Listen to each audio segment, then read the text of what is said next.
পৃথিবী সৃষ্টিৰ পাতনি মেলা আৰু কাৰ্যভাৰ গ্ৰহণ কৰে।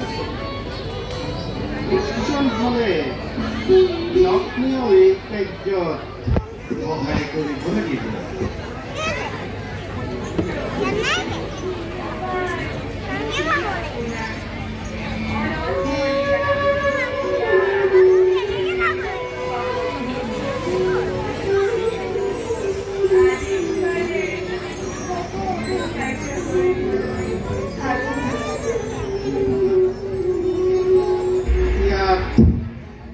আপোনালোকৰ কিবা মতামত আছে?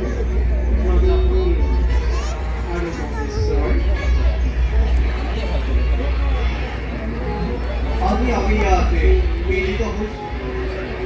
কাৰ্য আৰু দায়িত্ব হ'ল সৃষ্টি। সেই আদেশ লৈ পৃথিৱীতে মানৱ দানৱ পশু কীট পতংগ আৰু গছ তন্তীৰ্ণ আদি চাৰিবিধ জীৱৰ সৃষ্টি কৰা হৈছে। প্ৰভু বিষ্ণুৰ পালিত আৰু আশ্ৰিত হৈ জীৱই জীৱনকাল অতিবাহিত কৰিছে। মাত্ৰ মানৱ আৰু কথা সৃষ্টি আপনার দায়িত্ব আর আচরণে আমাকে সমর্পিত করে পৃথিবীর প্রত্যেক প্রাণীর অন্তর সমানে বোধ হয় জ্ঞানদান করা নহল নাকি? দেৱতী নাৰদেহে দিব পাৰিব। দেৱতী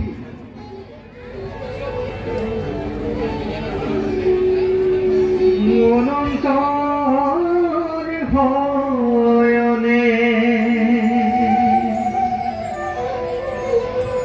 দেখিলো নয়নে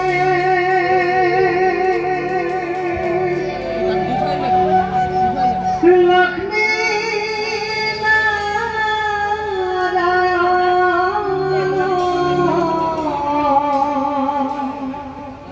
হৰি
আজি আমাদেৰ পৰম সৌভাগ্য বিশ্ব ব্ৰহ্মাণ্ডৰ গৰাকী লক্ষ্মী আৰু নাৰায়ণ লগতে পিতৃদেৱ আৰু দেৱাদিদেৱ মহাদেৱকো একেলগে পালগৰ বাৰু প্ৰভু কিবা হেতু নিমন্ত্ৰণ জনালে এই দেৱঋষি নাৰদক?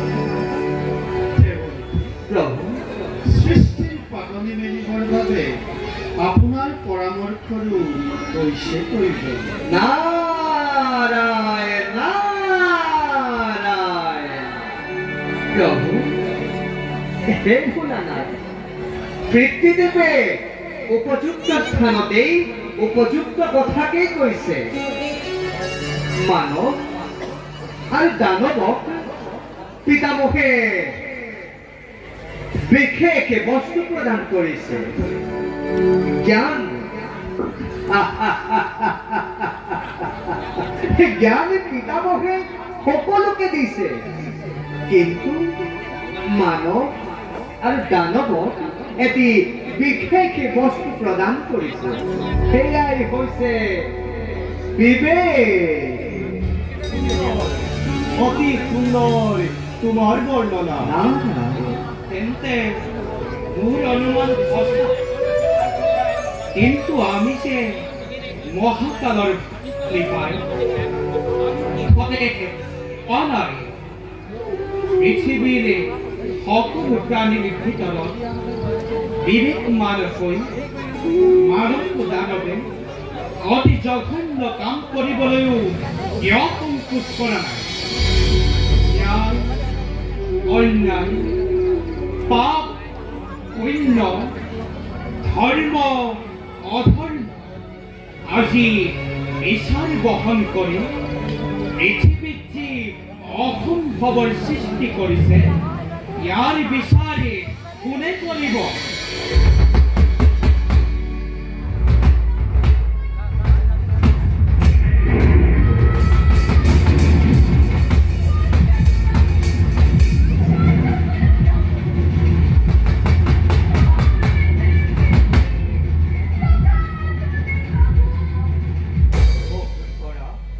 কি হল তোমাৰ? কিয় আমি এনেদৰে কৰিলা প্ৰৱেশ?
তোমাৰ কথা শুনি বুঝিছো মই তোমাৰ যন্ত্ৰণা, কিন্তু ইয়াৰ ভূমিভঙ্গ ভগবান বিষ্ণুদেবে।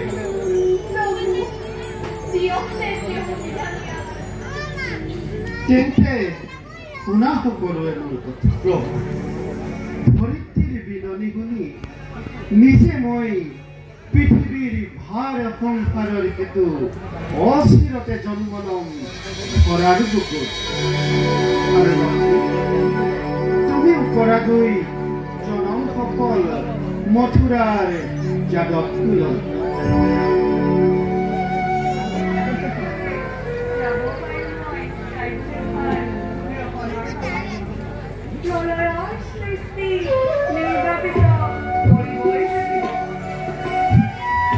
জোন আৰু ৰাধা যাব নন্দ যশোদা হৈ যাদৱপুৰী,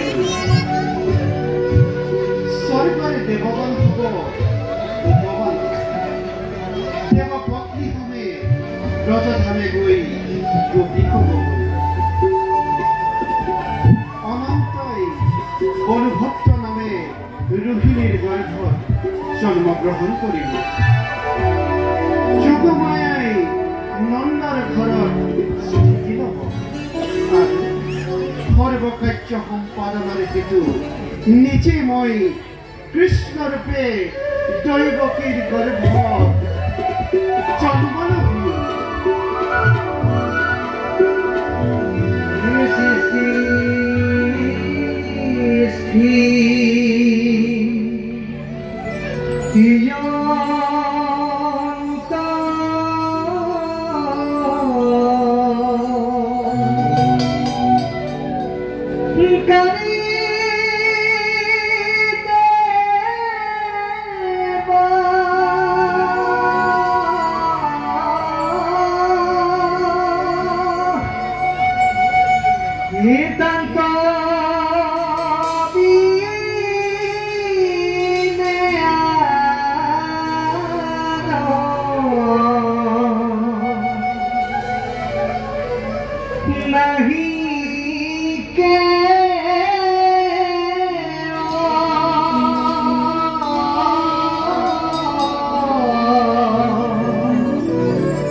আপুনি সকলো কাৰ্যতে সকলো ঠাইতে উপস্থিত থাকিব।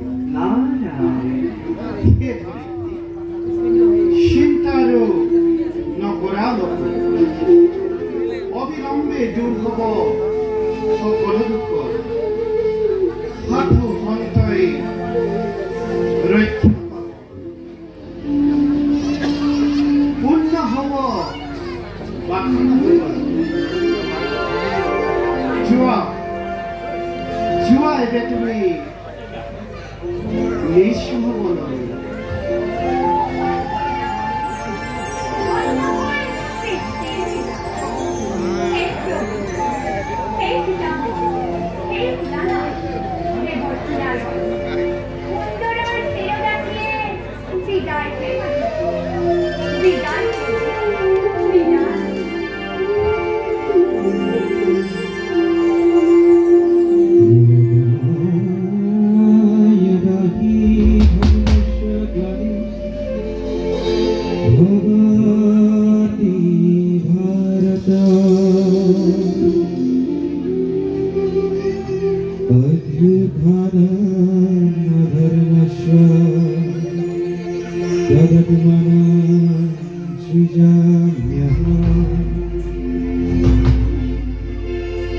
Paritraya